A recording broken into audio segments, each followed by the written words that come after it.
because right now I'm doing the new season sign up for the next season in the game, and this was a very big point of contention because we weren't really sure how this was going to work. So I'm just kind of recording the process and giving my first impressions of how it's all going. I'm also curious how it's going to be because previously I was on a PvP server, and right now I'm moving to a PvE server just to see if it is any different than before, just to get a full, real, complete view of the game, at least how it is right now. I know there's going to be new PvP and PvE seasons coming, but right now this is all the game has right now, is one PvE and one PvP season. So just curious to get the perspectives of both. I will say for PvP, while the groundwork is fun, it's cool, I think they need more casual PvP gameplay. I was lucky enough to find a great hive to join and a great warband to get a part of. That way I was able to actually play the PvP content. But for a majority of the season, I wasn't even able to really find a steady warband. So I wasn't even able to do the stronghold conquests and all the really major parts of the PvP gameplay.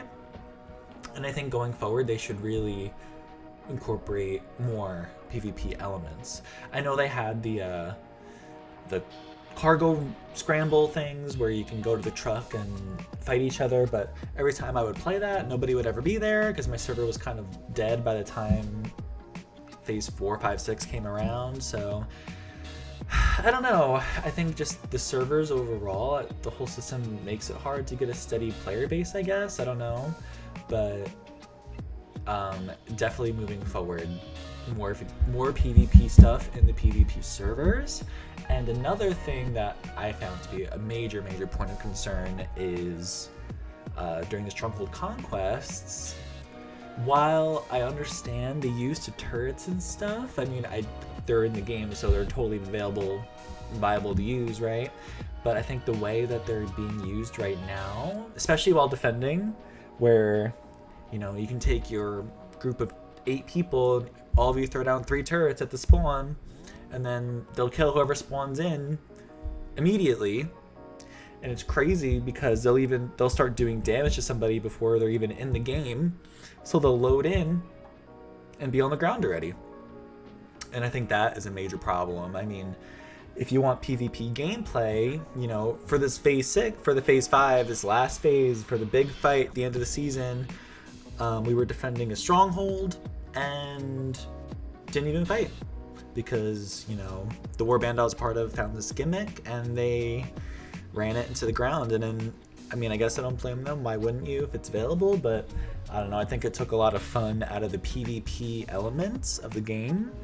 And a lot of people on my server were hungry for PvP content. I mean, they would announce in the chat that they're waiting to fight somebody and to meet them in like these areas in the factory areas. I forget what they're called, but whatever those areas are where you can fight each other. Just because, you know, all these other PvP elements that the game, that the season was supposed to have, just really weren't doing the job.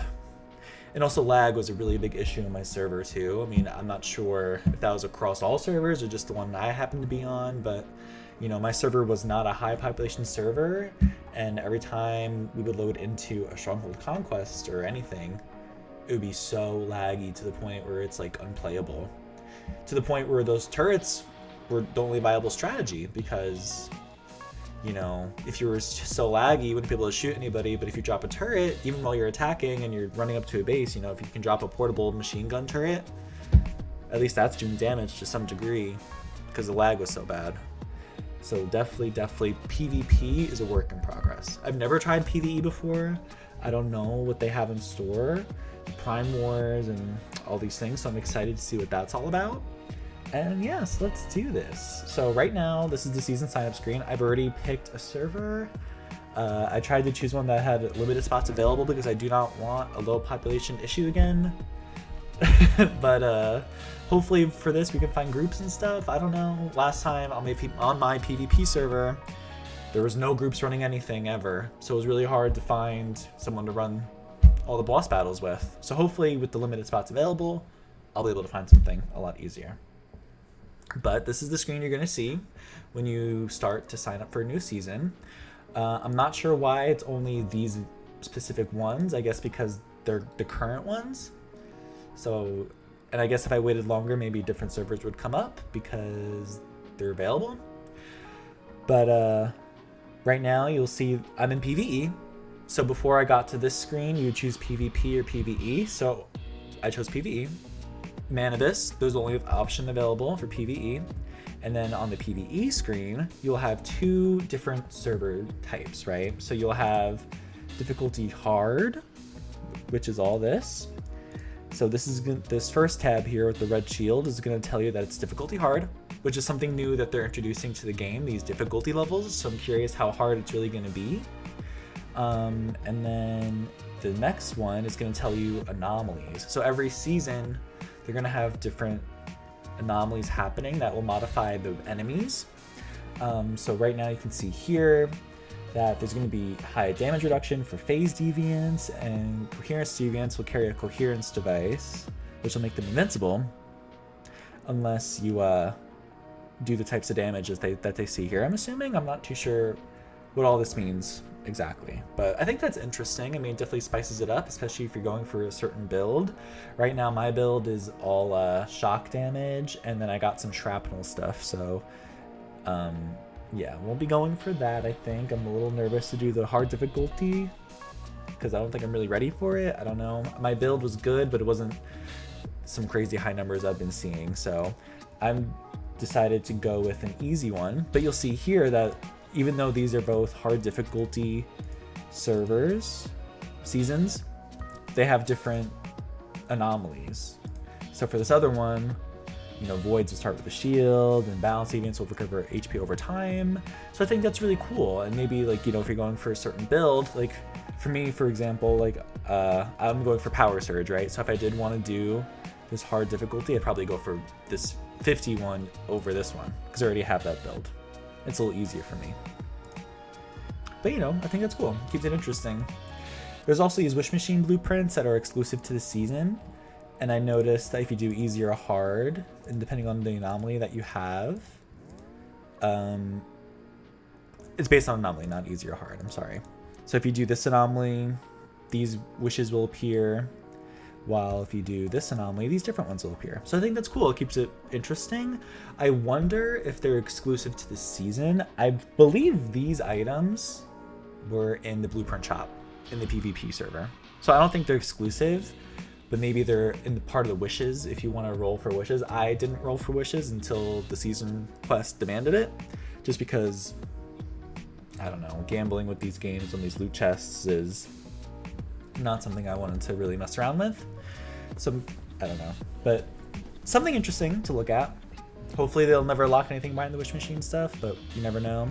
I mean, I guess it's good to roll in wishes so you get blueprints to upgrade your ranks for your weapons, but I don't know. I didn't really do it that much. But all right, so let's start this up. So I chose this one, number 8. Limited slots available. Start new season. Let's do it. Confirm. Once we move in here, we cannot return.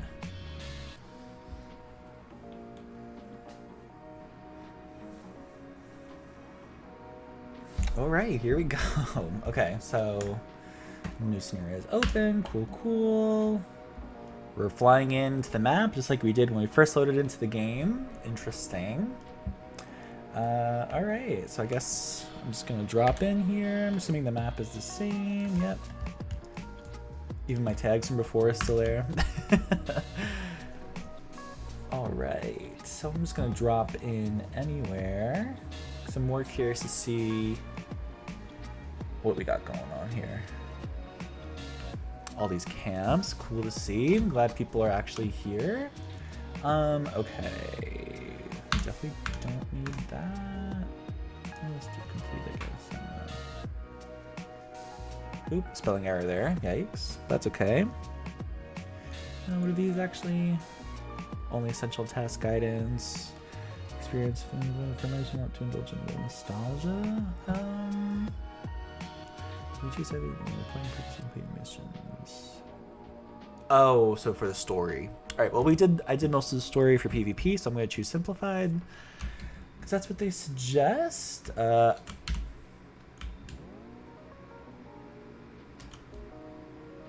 Interesting. Welcome back. Exploring the settlements at the wetlands and activate the rift anchors, kind of like you did last time when you're exploring the map. That is the same. Collect secret keys and unlock 5 medic formulas. Not sure what that is, but apparently it's done already, so I guess I don't have to worry about that.